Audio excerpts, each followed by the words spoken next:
Qetsiyah Gray and the amazing fight against you-know-who continued. Chapter 13. Tracy Flanagan's financial abuse towards us.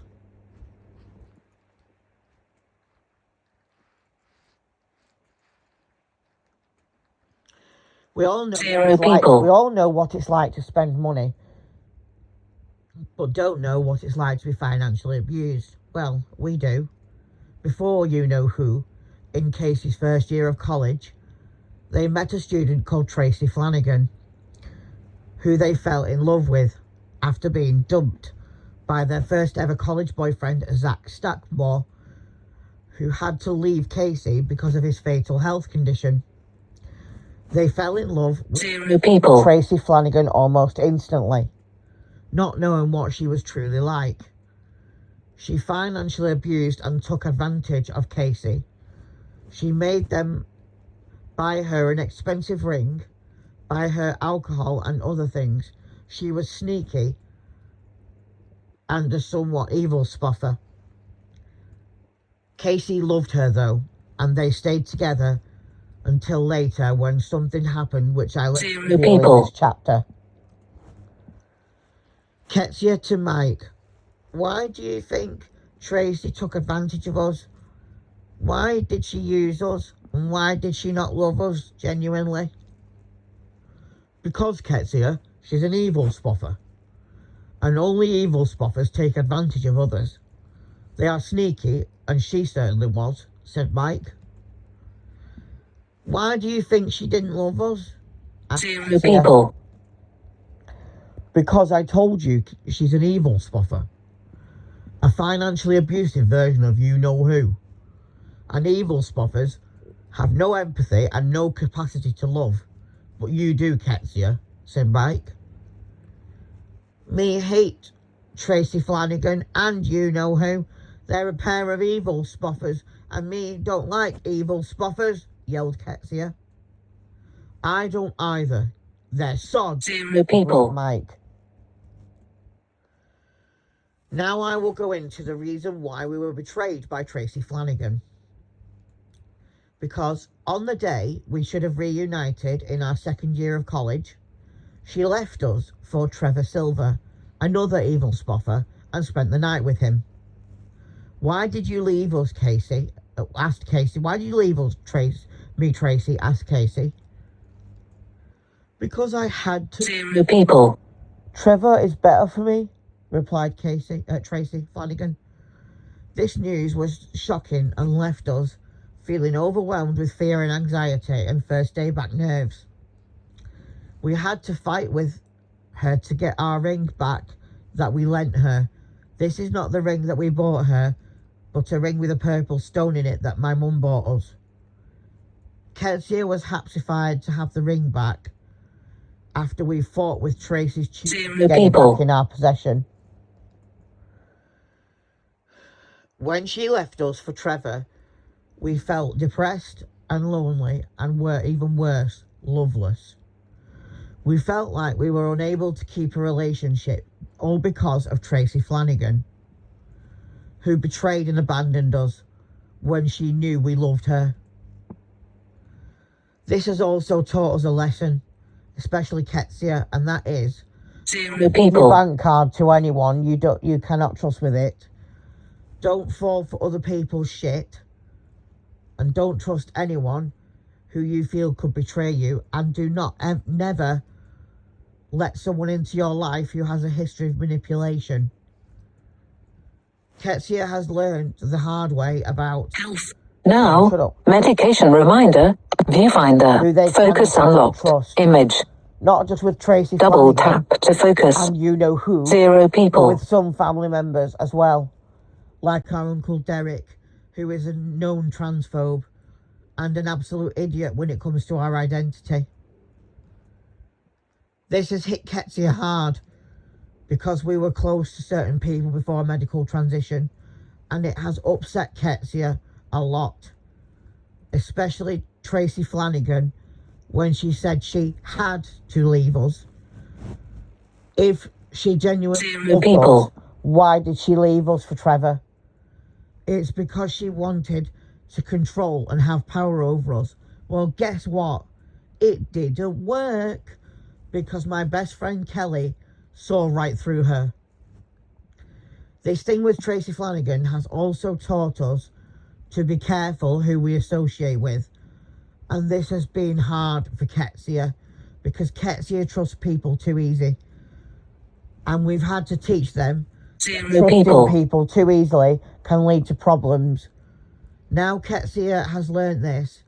They are making friends easier and looking for love. A love that blossoms like Arrow and Enzo's. Something that can last forever. Chapter 14, Trevor Silver's emotional abuse towards us. We have all been told to piss off sometime in our lives, but never have we been told to piss off and die before. Well, we have. People. In June 2009, Trevor Silver did just that. When Casey and Qetsiyah were standing outside Trevor's door, looking to talk to him and tell him his laundry was ready, he opens the door, yells, "Piss off and die," then slams the door in Casey's face, which led to them starving themselves for 3 days. People. Crying uncontrollably, blaming themselves for Trevor's aggressive behaviour and an attempt to end their life by starving themselves, which eventually led to an appointment at the doctor's near college, where they were finally diagnosed with clinical depression and panic disorder. This got round to Trevor, who became emotionally abusive, manipulative and verbally aggressive towards Casey, who eventually reported Trevor for bullying and emotional blackmail. He was suspended for 3 weeks before he was allowed back to the college. This never happened with to you know who though. He was allowed back after 1 week, which is not good enough. Casey began to improve on a course of antidepressants until they had to be changed because of you know who. This improvement did not prove anything to Silver though, who admitted to stealing Casey's partner, Tracy Flanagan, from them, but saw no reason to apologise to Casey, which made them mad. In fact, they were furious with him and asked to be moved, but the warden saw no reason to move them till after you know who, when they had no choice. We learned from that situation that we don't talk to people who don't seem trustworthy, and that we don't share personal information with anyone we are not sure of, and that we don't associate with people whose behaviour seems aggressive or controlling, like you know who's. This lesson was hard for Qetsiyah to learn because they was a newborn at the time of all this shit kicked off. But now Qetsiyah is 15. They realise that